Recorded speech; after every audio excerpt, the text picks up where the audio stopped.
Hello and welcome to CATSweek. I'm Annalise Poorman.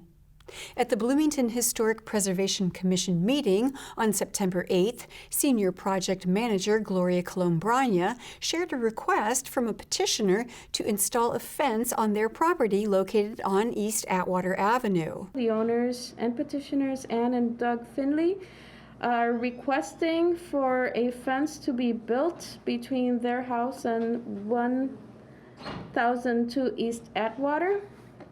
It's technically a fence divided in two fences, a backyard 8-foot privacy fence starting at the front of the house towards the back, and then a 4-foot front yard fence that connects the 8-foot fence with a hedge in order to provide some privacy between both buildings. The owners are here. They can attest to it and talk about it more if they want to, but they have security concerns with the neighboring property and are requesting the fence so that they can avoid future incidents such as the one that happened earlier this year where somebody drove into their yard and destroyed part of their property. Colombrana said the staff recommends approval of the fence installation. Then petitioner Ann Findlay spoke to the commission. She said that she cares for the historical nature of the property, but is resorting to putting up a fence to prevent further damage caused by a group of fraternity members living next door. I'd just like to say that my family has owned this property for 80 years, and we really love this property, and we have a real feeling of the history of Bloomington. In fact, my mother was raised a block away from this and saw this property and wanted to live here when she grew up and was fortunate enough to do that. We don't want to do anything that ruins the property. We're very historically oriented. It is just unbearable what the conditions that we're putting up with illegal fraternities next door, and the boys sit out on that landing of the fire escape. Unfortunately, the fence isn't going to resolve all that. But it got really bad when they drove a car through and knocked down our 100-year-old stone bird bath, and then knocked down part of our 100-year-old dry stone wall. And those are things that we can't easily replace. And also the trash that comes over is just phenomenal. You just can't believe. And also they walk through the property, you know, and talk right outside your window and in your backyard. So I would have done anything not to put a fence and not, you know, I grew up in this house. Where that house is was our playground. The whole neighborhood played there, you know. And anyway, I just appreciate you considering this, and I hope you look favorably upon it, because it's kind of our last option to try to salvage some kind of living in that space. Commission member Sam DeSoler suggested that they approve a fence which goes all the way around to stop anyone from walking through their bushes. I totally appreciate what you're going through. I'm wondering if you would like to ask us at this point to be able to continue that fence along your property line all the way to the maximum extent, because I think you may end up with them also walking through the bushes. So if that's something that you would be amenable to, if you want permission now, I would say ask. Petitioner Doug Finley agreed that it could be an issue in the future. However, he said he would prefer to not install more fencing unless it is necessary. He asked if the additional fencing could be part of the petition on the condition that the issue persists. DeSoler spoke in favor of the petition with the amendment. I would wholeheartedly support this petition. I think this is a problem when you have nuisance renters, and I would love to see the city enact an ordinance to punish both the renters, but also hold accountable the property owners. I know that's not in our purview. It just ticks me off, and I will totally support this petition. Commission member Marlene Newman commented that the property next to the petitioners has been a problem for years. This property has been a problem for years. This is only the tip of the iceberg. And so I would totally agree with what Chris said and Sam said about, offering an option to extend the fence. And I mean, it's sad, but I know this has been an absolute horror story for a long time. So totally support it. Commission member Ernesto Castaneda asked if there was anything else that they could do and suggested that the commission write a letter to the city about the trash problem. Department of Housing and Neighborhood Development Director John Zodi responded. It sounds like if there's trash on the property that's visible from the right-of-way, which I know this property it is, then that could be a violation of Title VI under the Bloomington Municipal Code. And our inspectors, our neighborhood compliance staff, go out and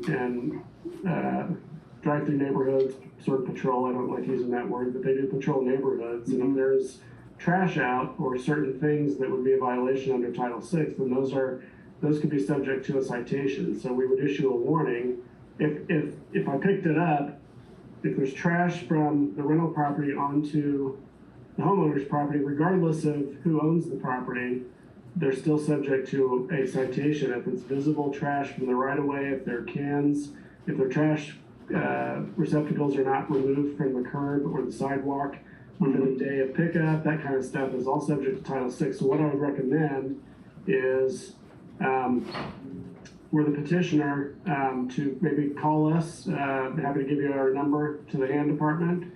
Give us a call if you'd like to have us come check something out, or if you see a problem, we're happy to send an inspector out to look, and then the property in question could be subject to a warning. Now, I think you need to be clear about where the trash is and isn't. If it's trash blowing over to your property from there, it's like, just make sure you clarify those things and we'll come and take a look. So that sounds like what's going on. The commission unanimously approved the petition with the amendment that the fence can be extended if needed.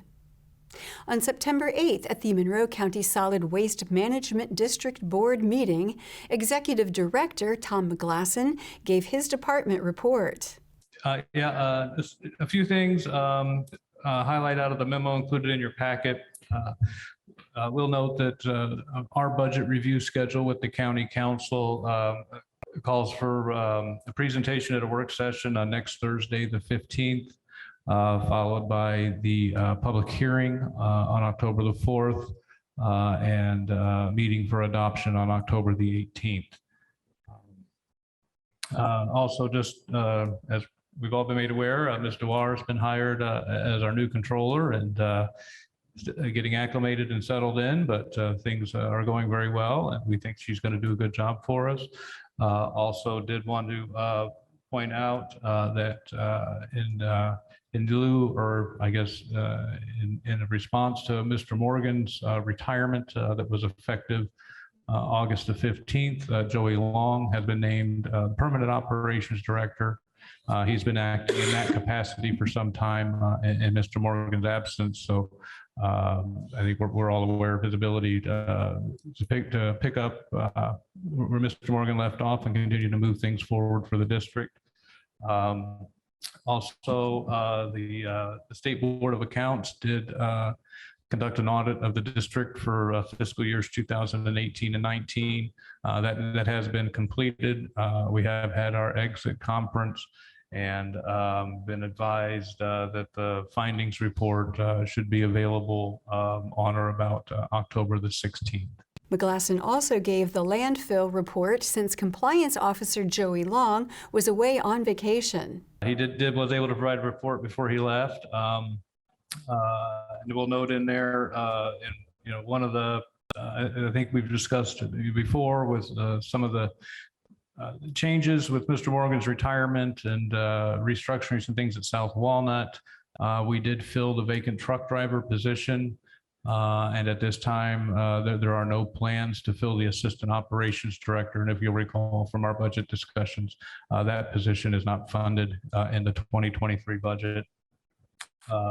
Also included in your packet attached to his report some photos and information from a group called Just Us Girls Camp for Teenage Girls. This is one of the mission groups in the Philippines that our reuse program works with to provide clothing and other cooking material or cookware and other essential materials for that group down there. So just thought it'd be nice for you to see some information on that. One of the groups that our reuse program works with. So. And in light of a question that was asked last month, I will point out, you'll see under his hazardous materials report, we did ship out 3,620 pounds of lead acid batteries. I think there was a question raised at the last meeting on our battery revenue, and those are the batteries that generate the bulk of that revenue. So in the next month or two, we should see that revenue line bump up some. And when that shipment gets processed and we get paid for that. Munson explained that this board meeting was cut short due to the Monroe County budget hearing and said the next meeting on October 13th will be more thorough. And we'll have more CATSweek after this message. For hurting families in Monroe County. A contribution to children who are vulnerable and in need of an advocate. A staff that goes above and beyond to support and advocate for children in need of services. The web of remarkable people who are dealing with difficult situations. So many young people that are in need of help and trying to find a stable family, a stable place to live. Without the CASAs to make that happen, many of them would be unable to find a good home. I love being that voice for the child who can't speak for themselves in court. It takes me out of my comfort zone, and it also helps others. CASA means supporting our community. Being a CASA is making sure that your village is healthy and whole, and that the children in your village will someday be able to help the village as well. A child who doesn't have a voice, maybe in their family situation or a school situation, now has a voice that can advocate for them. I really enjoy working with children that are going through difficult times and letting them know that I care about their future. We are privileged with our charge of representing the best interest of children. And so therefore we can advocate for exactly what they need without restriction, focusing on their best interest. I want to repair the world one child at a time. Welcome back to CATSweek. At the August 9th Bloomington Redevelopment Commission meeting, commissioners discussed resurfacing Winslow Road from Walnut Street to High Street. City Attorney Larry Allen said that the commission will review what they believe to be an eligible budget for the project.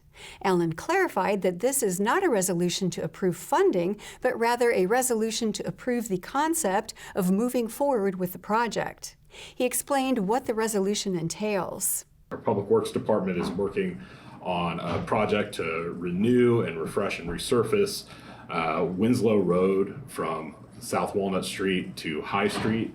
And this goes kind of along with the multimodal improvements that they've made along that way as well. They built kind of a bike path along that street, and they've also put in some islands over time. So now they're going to go back through and grind down the road and resurface it to make it a little bit safer and to kind of improve that infrastructure that's tied to the southern part of the consolidated TIF. And so as you'll see, just to scroll down, they estimate currently that those preliminary costs would be $500,000 from the TIF, that there would be other matching funds that would be a part of that, which details to come as we go through I believe the NDOT letting process for this. Commission member Deborah Hutton asked if a $500,000 budget would be a proper cost estimate for the project. Allen responded that he believes it would cost much more to fund the project. I don't believe that will cover the full cost remotely. So the cost would be typically much higher for that kind of work. This would be part of just a portion of that funding. But in terms of our local match, that probably matches. Typically for a bigger project, we've had local matches of upwards of $2 to $4 million in that range for some of the in-depth projects. But I'm happy to get more details on this particular one. This came from Public Works. Commissioner Randy Cassidy expressed concern that a section of Winslow Road can be be a hot spot for car accidents, and he asked for clarification on the time frame of the resurfacing project. Allen said he believes the project would be finished within the next year. That one little intersection that's at an angle right there, I know of two people that's ended up in the hospital based upon that little short road that goes nowhere. So, but from a seed standpoint, if this gets us the start of the Public Works project, our time frame, they're literally talking about trying to do something within the next year. Yeah, so the preliminary engineering is going to be obviously the first step, and I think that's going into early spring of next year, and then possibly have that done in 2023. I could confirm with Public Works to make sure that's all accurate. But the primary thing Adam or Public Works is asking for is the seed money to get started. That's right. That's right. Okay, and it'll come back to us again, but we'll have already approved the money, so. Well, this is the next thing that you would see is a contract where you would have to approve specific funding. This is just in concept. Right. So if they don't go forward with this project, if there's a hiccup or if there's something else, you're not on the hook for any money. We're not able to expend any money on the RDC's behalf just by passage of this particular project review form. That needs to come later. So this is just more the concept of the project, the fact that it's going to be happening, and to kind of give you a sense of what to look out for in the future. What we need to put in. Yeah. Also a review, internally, it also gives the controller's office a chance to have an initial review of projects, kind of go through them, kind of work out the timeline, what the funding mix is going to be, and work with the departments on that. The Commission approved the resolution unanimously with the preliminary cost of the project at $500,000. At the Bloomington City Council meeting on September 7th, Council member Steve Volan encouraged students to register to vote in Bloomington before the October 11th deadline. Volan said that students spend the majority of their time in Bloomington and should be able to vote for the representatives whose decisions impact them all for at least the next 4 years. The deadline this year for registering to vote is October 11th. For this very important midterm election. But the gist of my message is that if you drink wherever you drink the water, wherever you ride the bus, whatever fire department sends an engine to your house when you call 911, that is the place where you reside and the place you should care about for the purpose of voting. Despite the fact that students may not know the area or may be new to voting, doesn't make it any less important what we do here on this dais every week. We vote on all those issues and other issues that affect the daily lives of students and non-students alike.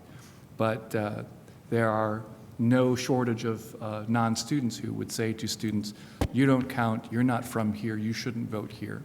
I'm just here to say that that's unequivocally not true, and you should be registering to vote. I mean, it doesn't mean you have to. You can still vote at home, what you consider to be your former home, but this is home now, and it will be for several years, regardless of how many times you may change your street address in that several years that you're a student. You're still a resident of Bloomington. We're still going to be voting on those things that affect your daily life. So that's the gist of it. I want to encourage everyone to register to vote. By October 11th, if you're in the state of Indiana, if you're in the city of Bloomington, no matter what your work status, as long as you are going to be 18 years old on November 8th. Thank you. During public comment, Friends of Lake Monroe Watershed Coordinator Maggie Sullivan shared findings from their executive summary from the Watershed Management Plan that they finished this spring. She also addressed complaints of the smell and taste of the city's tap water, which is sourced from Lake Monroe. The three big issues for Lake Monroe are sediment, nutrients, and E. coli is not actually a concern in the lake, but it is in some of the streams that feed into the lake, and it could potentially be a concern in the future. I think we're perhaps more aware of the nutrients issue right now that we're seeing some algal blooms in the lake that are impacting the taste of our drinking water. I do want to thank CBU for doing a great job providing us with safe, reliable water, and they're trying their best to work on that taste issue. Our goal is to work on that source water and get that cleaner so that it's easier to process. Next, Volin presented a resolution to expand transportation services outside of the city to reach Daniels Way near Ivy Tech and Cook Incorporated. He said this would help transport workers and commuters since this is a major employment area for the city. Volin elaborated on the resolution. And so what you have before you is nothing more than a resolution saying that the City Council supports the idea of expanding service to outside the city. Now it is assuming that an agreement can be hammered out. This resolution simply places the City Council on the record for the first time formally as supporting an expansion of services outside the city. But it is still up to the mayor and the county commissioners to hammer out that agreement. There are several other significant agreements that the executives of city and county have been trying to hammer out in recent years. I see this resolution as simply removing a source of doubt for the mayor and for all of our county colleagues. For us to approve this simply says, yes, the City Council is supportive of a deal and willing to do its part upon its completion. Volin explained what the cost to the county would be based on Bloomington Transit's predictions. What this resolution calls for is for the county to fund only the marginal increase in cost. In other words, we're already going to be running the buses. We're already going to be hiring the drivers. There's no need for a separate bus system.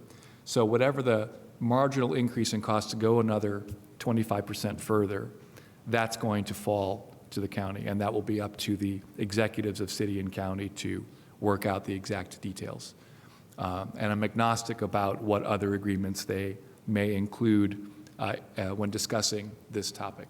Council member Ron Smith said the project is feasible if the county and the city are able to come to an agreement. Which makes it quite a doable thing, you know, with our expressing that, and if they would come to an agreement, it would be, seeming to me, a very doable project as long as they can come to an agreement.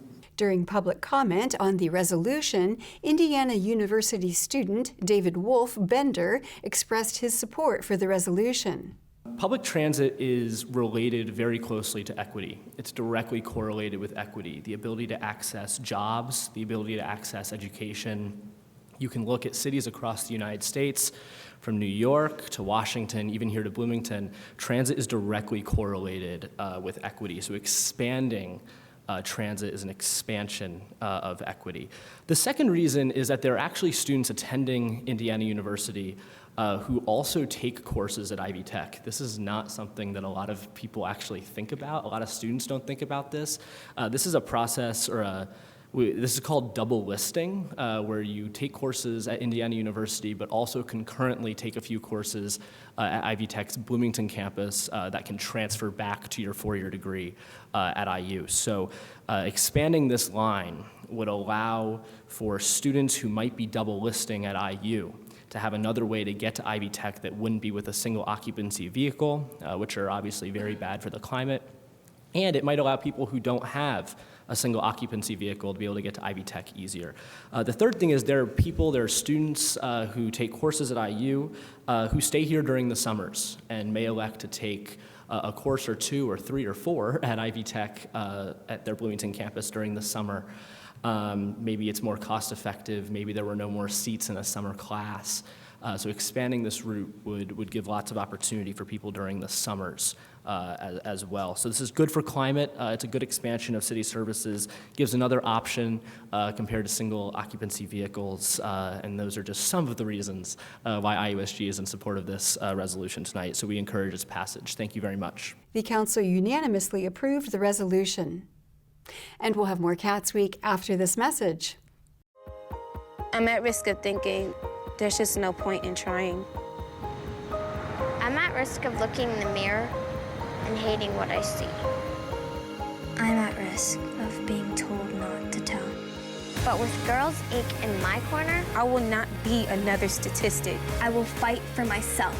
With you in my corner, I will win. Fuel her fire and she will change the world. Girls Inc. Welcome back to Cats Week. On September 7th, the Bloomington Citizens Redistricting Advisory Commission finalized their proposal to send to the City Council. Commission Chair Alex Semchuk outlined what the commission had left to complete during the meeting. Okay, so we have before us the drafted report and recommendation of our commission. Just as a brief summary, it includes a copy of the map we've recommended. It includes the agendas and minutes from all of the meetings that we've had. The meetings themselves are listed on the front. Commission member Kathleen Field asked that the commission include a paper with the formula they used to measure compactness in the final packet. Yeah, in the summary that we're providing to the council, it mentioned a specific formula for analyzing compactness. So I just asked that we also include the law review article that came out of, so that the commissioners have that as well. The commission voted unanimously to approve the final report with the amendment of adding the law article Field recommended. Council Attorney Stephen Lucas explained when the council will look at the proposal and thanked the commission for their work. Yes, the council may be discussing the schedule for this particular ordinance that they'll be taking up based on your recommendation at tonight's meeting. So after tonight, we may know when the council will be considering and discussing the recommendation that you all have now sent them. You all would be welcome and invited to attend those council meetings, which could be as early as next Wednesday, the 14th. As chair, I've asked Alex to attend and present the commission's recommendation to the council, but if any of you would like to attend, and I'll leave it up to you all to decide who, if anyone would like to speak at the council meeting. I just wanted to extend that invitation. So after tonight's council meeting, once I know more about the schedule, I'll pass that information along to you all. And I just wanted to say thank you for all the work you put in these last weeks and months now. I appreciate it, and I know the council will appreciate this as well. So thank you. Lucas said he will inform the commission when they are scheduled to present their report to the council. And that is all for CATSweek. Thank you for joining us. For CATS and WFHB, I'm Annalise Borman.